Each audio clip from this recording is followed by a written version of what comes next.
I don't have Twitch chat open. Maybe I should. Twitch. I have. .tv.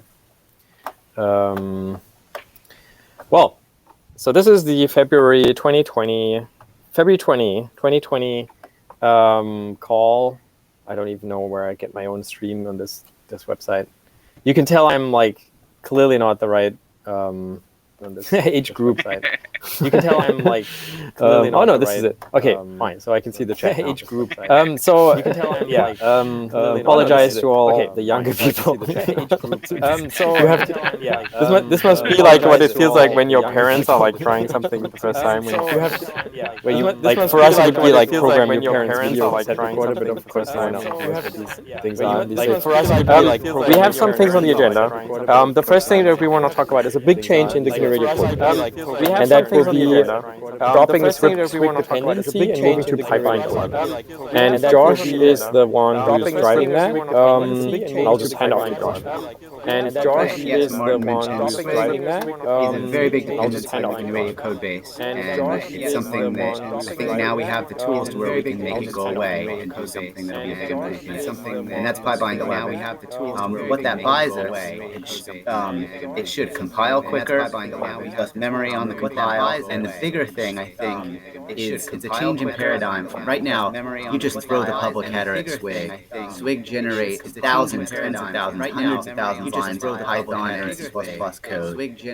Does all its magic, and then most of the time it works. When it doesn't, you're in a very miserable place.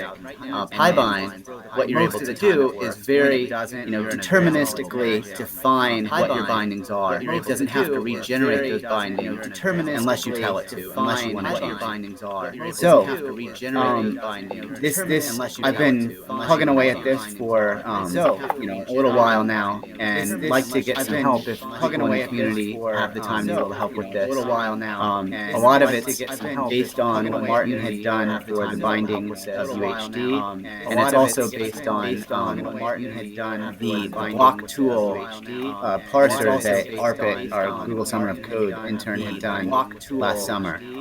So it's taking those two and pushing it through the entire GNU code base. So places I think where we need the most help. One, feedback on the current state of things. So I'll send out an email to the mailing list of where things are at, what they look like, what the workflow looks like, so I'll send out an email how the code is structured, and then so we can get some feedback there. And also, I think as far as workflow, really building up the tools to automate this, to make the use of these tools. Pybind's a little more manual than Swig, so to make our own tools to automate it, integrate it with mod tool or in other ways, whatever's going to make the most seamless work. Automate it. That's my update there. In other ways, whatever's going to make the most seamless work. Yeah. So first of all, thanks Josh for all the work. I think for doing all the heavy lifting. I do want to add a couple of things on. So first of all, we have a grep which is a little bit out of date, and I think Josh and I were talking before the first of all, we have a grep which is a little bit out of date, and I think we actually want to have one document that says what I tried. I have it on the screen here. We actually want to have one document. So yeah, that's one thing. And then I think this is a really good time to become involved in this development. I would say. And then I think just give us this is a really good time. All sorts of feedback, usability, performance. And then did we miss some corner cases? All of that is all sorts of feedback. Right now is a good time to jump in. Miss some corner cases. All of that is all sorts of feedback. Right now is a good time to jump in. Anyone else want to add anything on Swig or Pybind? Anyone else want to add? Personally, I'm just excited to drop another dependency. I mean, yeah, seriously. Personally, I'm just excited to drop another dependency. So Swig is pretty awesome in that you just give it a head of time that generates the Python code. So Swig is, whenever it breaks in it, you just breaks ahead of time. It's simply like every single time is at least 2 hours. It's simply like every single pretty happy. Is at least away migrating away from it. It's an awesome tool, but pretty happy. Probably not the tool for awareness. Migrating away from it. It's an awesome tool, but okay.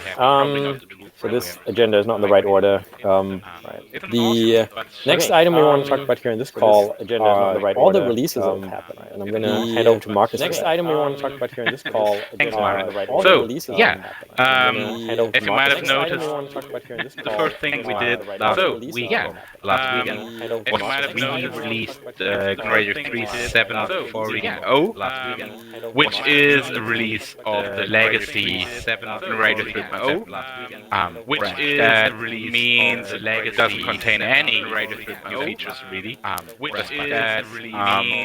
That's a big thing though. So on many systems, especially Windows preferences handling, that's a big thing though. And this is better now. So as soon as we roll this or people roll this into binary packages, you'll be able to, for example, set your audio source, which didn't be able to, for example, set your audio source. But the bigger thing for me is really that we had a 3.8.1 release candidate, and I think Martin had that on his shared screen. Just release candidate. I do, yeah. And I think so.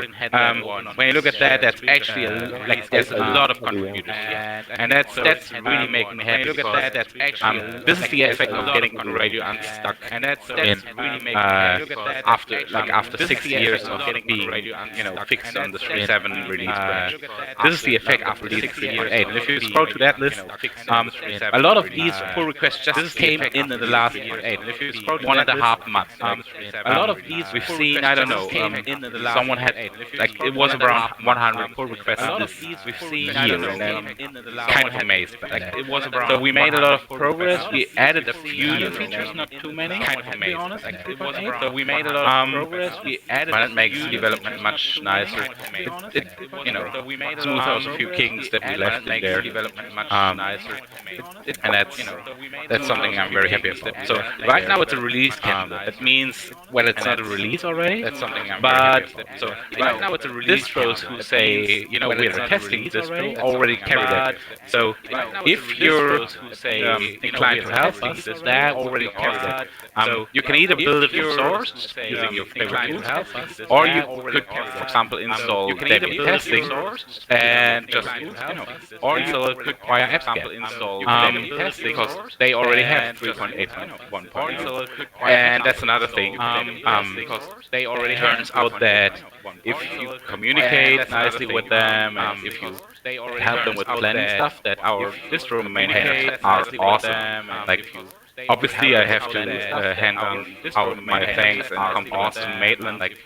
Obviously, I have to running the Debian packages, but for all the other bigger distros, we already know who they are. Debian packages, but for all the other bigger what we need to achieve is that we have a 3.8.1 actual release. What we need to achieve is that we why?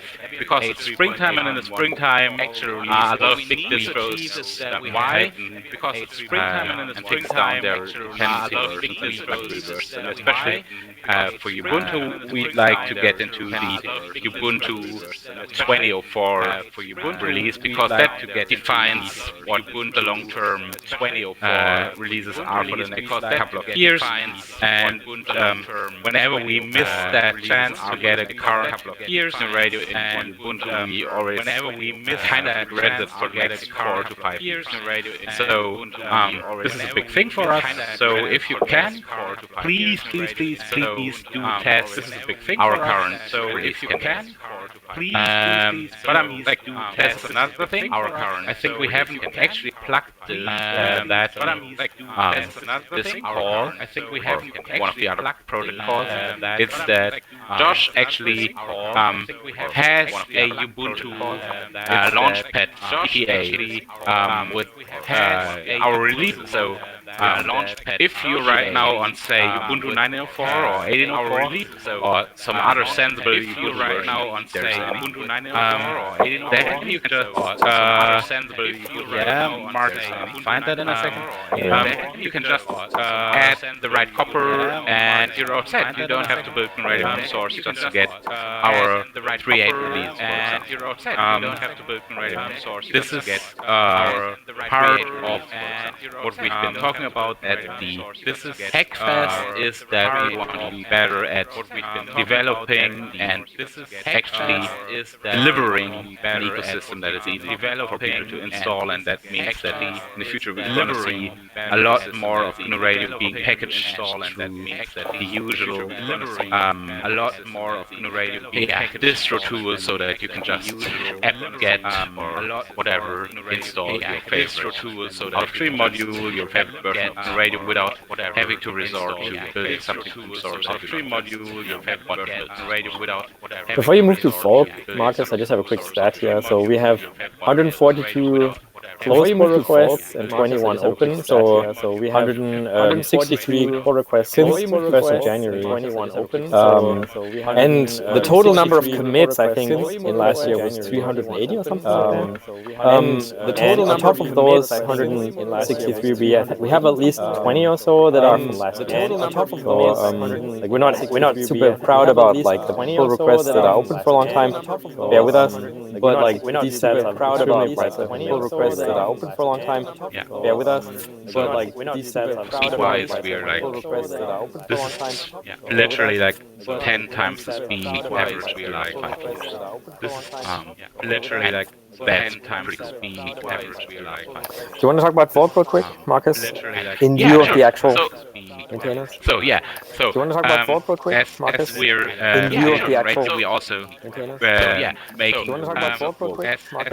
That has two main things that talk about. First of all, that has two active new maintainers.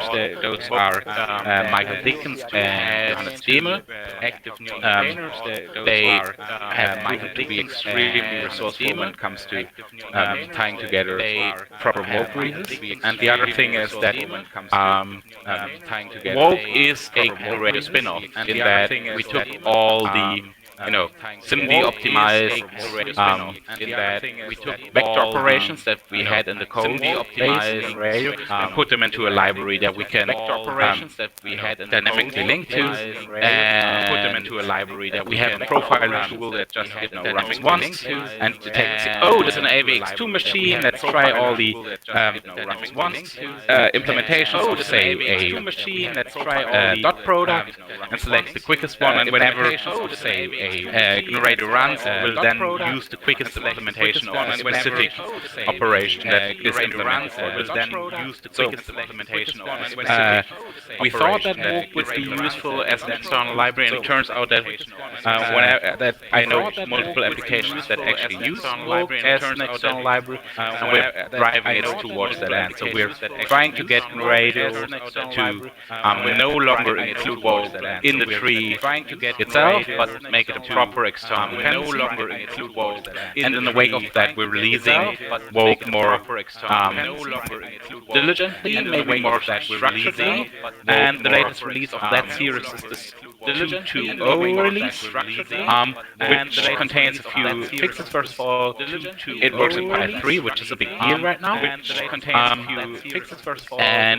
it works in Pi 3, which we had a bug in the rotator bar kernel. It adds, if I'm not mistaken, it adds not of refactoring. It has clever allocating code.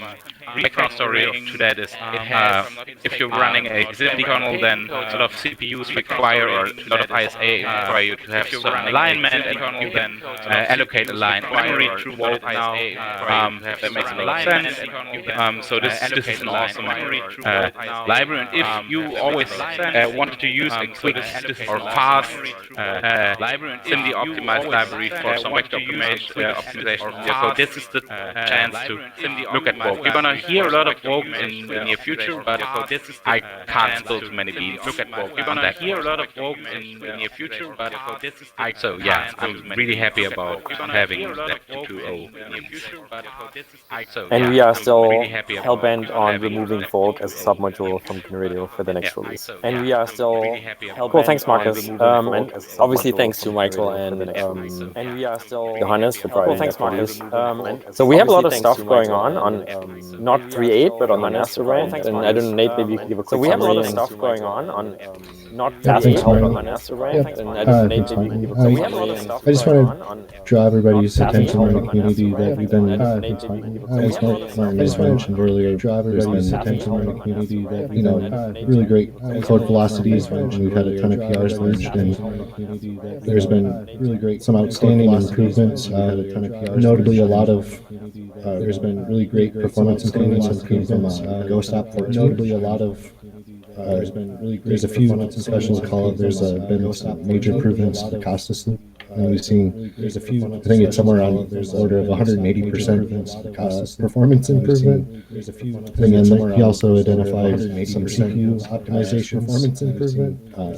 And then he also complex math, and you can enable that by using the CMake enable native, and by using to try that out. But it will only work, I believe it's on GCC native, so Linux machines. It won't work with Microsoft. It will only work Visual Studio or on OS X machines. And what's really cool about that is that paired with a few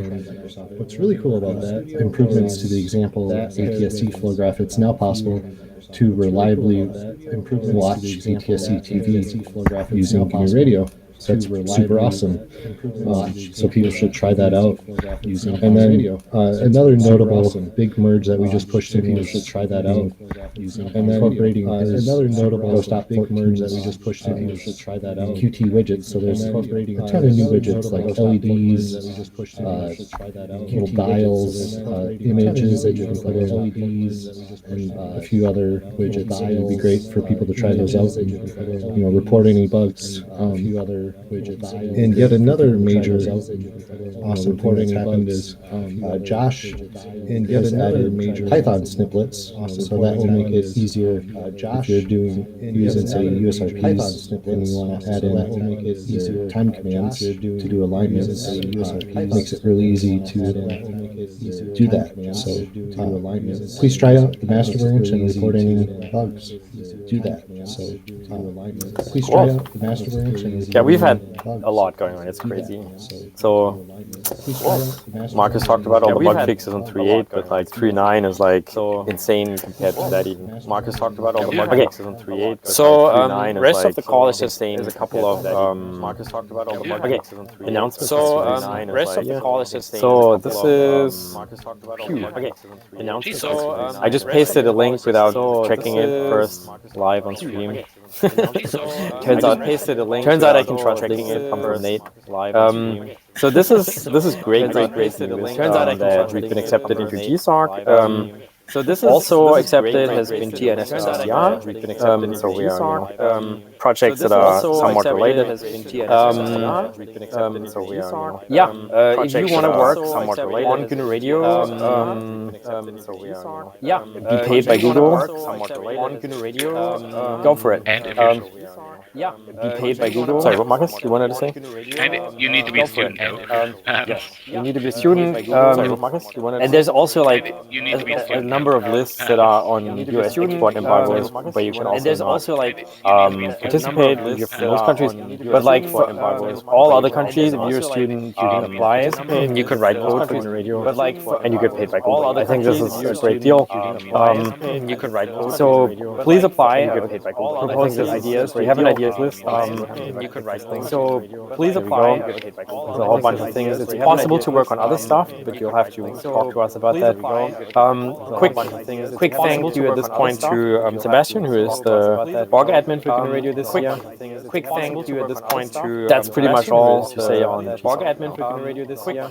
Quick thank you at this point to and then we have pretty much other things to say. Of course, we have GRCon, which we plug pretty much in every single call, but we will not stop doing that. Derek might have some insights.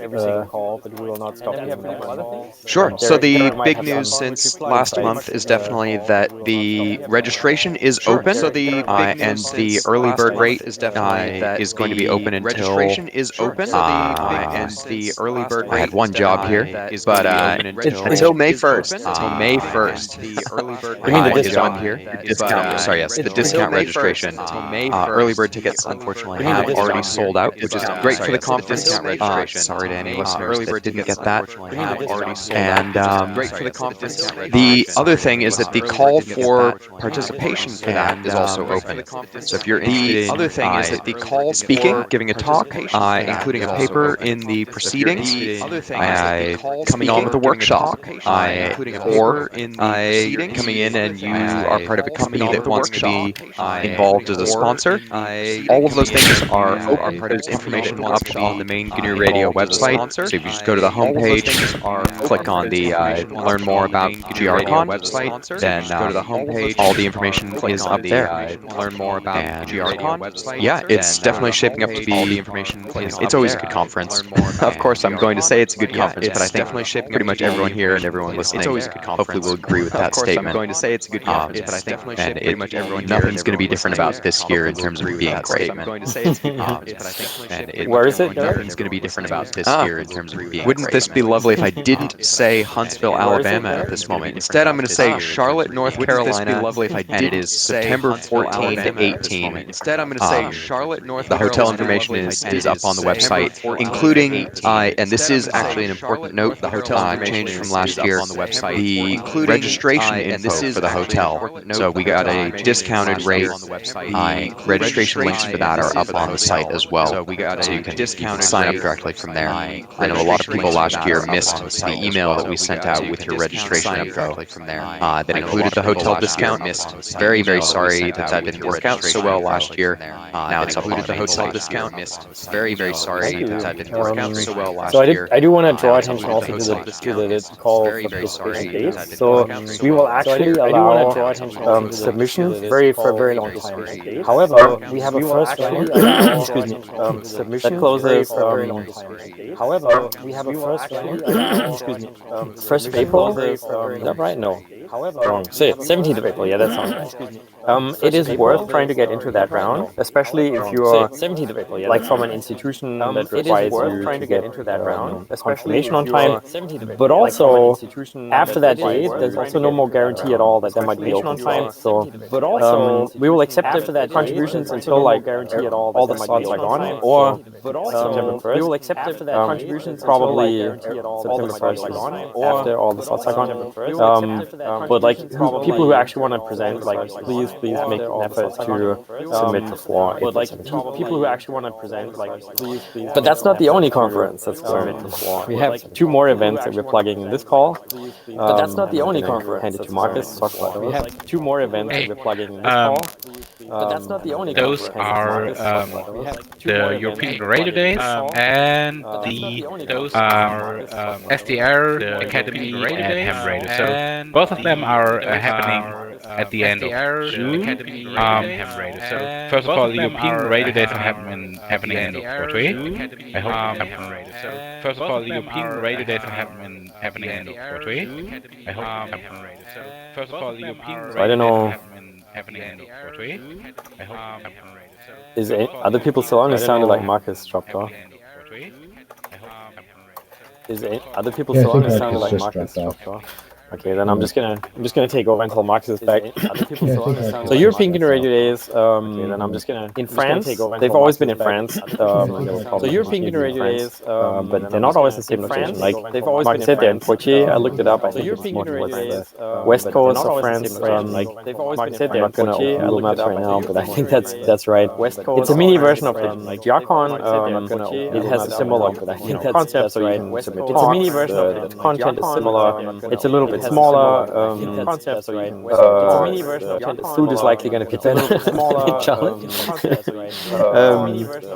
Other than that, yo, please come here. I think. Other than that, make sure I'm not lying. But I think the registration might actually be free. Other than that, make sure I'm not lying. Okay, I'm not. I don't know if someone can confirm or deny that, but I think I read that somewhere. Okay, I'm not. Maybe someone can confirm or deny that, but I think I read that somewhere. Okay, I'm not. For the Europeans, definitely the cheaper option to go here. Although you would also not want to miss out on GR Code. For the Europeans, and so the Software Defined Radio Academy that Marcus mentioned is actually a subset of. And so in the Software Defined Radio Academy that Ham Radio, which is a huge event for hams, it's in Germany. Ham Radio, which is a huge and the SDR Academy is a subset of that. Ham Radio, which is in both cases, I think calls will be presentations will be recorded, and in both cases, I think calls. All right. Sorry, did I miss anything? I think I did not. In both cases, this is one of our longest calls so far. I'm not quite sure what's different. Did I miss anything? I think I did not. Any last minute things, or maybe there's something in any chat windows that we. Any last minute things, or maybe there's something in any chat windows. Unfortunately, the only thing in chat has been that I think you have more than one thing open in OBS. Unfortunately, the only thing in chat has been four copies, been multiple copies of the audio echoing for the entire call. Four copies, been multiple copies of the audio that was just going out in chat for the entire call. Yeah, we had the same thing last week where I got like a lot of retroactive comments on the audio. I don't have anything else open up where I got audio, but retroactive comments on it. Does this make a difference? I don't have anything else open up where I got audio. Like I said, I don't have anything else open up. I'm not used to having a million chat windows open. Like I said, I need to be a bit more loud with your complaints in the future. Chat windows open. Like I said, I need to be anything more loud with your complaints in the future. Anything else? Like I said, I need to be anything more loud with your complaints in the future. Anything else? Like I said, I need to be anything more loud. I don't know that we have anything else for the call. I don't know that we have anything else. We can solve the audio offline. I think. I don't know that we have a small reminder. Solve the audio. Check out the FOSS. Def AA. Small reminder. Solve the audio. Check out the FOSS. The FOSS and what? Def AA. The deaf recordings. Check out the. Oh yeah, the FOSS and what? Excellent. Especially you, Martin, since you were there. I've watched some of them. Especially you, Martin. I went straight to everything that Marcus presented. I've watched some that wasn't much. I went straight to everything that Marcus. Yeah, but I think this is worth mentioning. So one of our major SDR events is FOSS. It already happened, so we didn't have it on the agenda. But you can find all the talks here. If you want to see Marcus talk, you click here. You can find all here and here. Audio Evolve, the Google Scheduler. You can find all here. 2 thumbs up from the FOSS logo. Audio Evolve, yeah, thanks for picking that up. Okay, thanks everyone. I'll take advice on how to properly figure ops, but I'm not quite sure what I did wrong. Take advice on how to properly figure ops, and I'll need the explanations in big font and all of that. I'll need the explanation big font. Slowly. See you guys. See you guys around. Bye bye. See you guys.